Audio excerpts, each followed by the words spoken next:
How to use Instagram's new Doodle feature. Hi everyone, I'm here to assist you today. Without any delay, let's jump right in.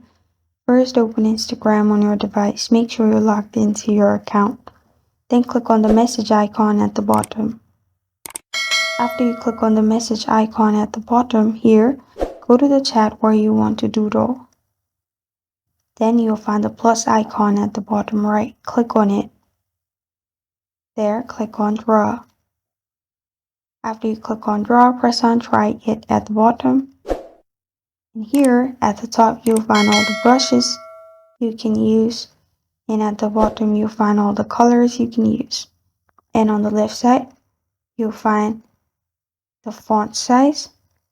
And after you do this, you can make anything.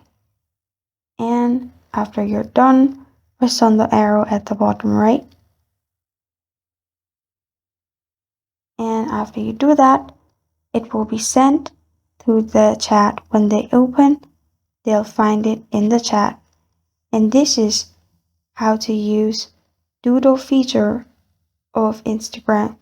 Thank you for joining me today. If this video helps you out, please leave a like and subscribe for more. Got a question or want to suggest a topic? Comment below. Thank you for watching.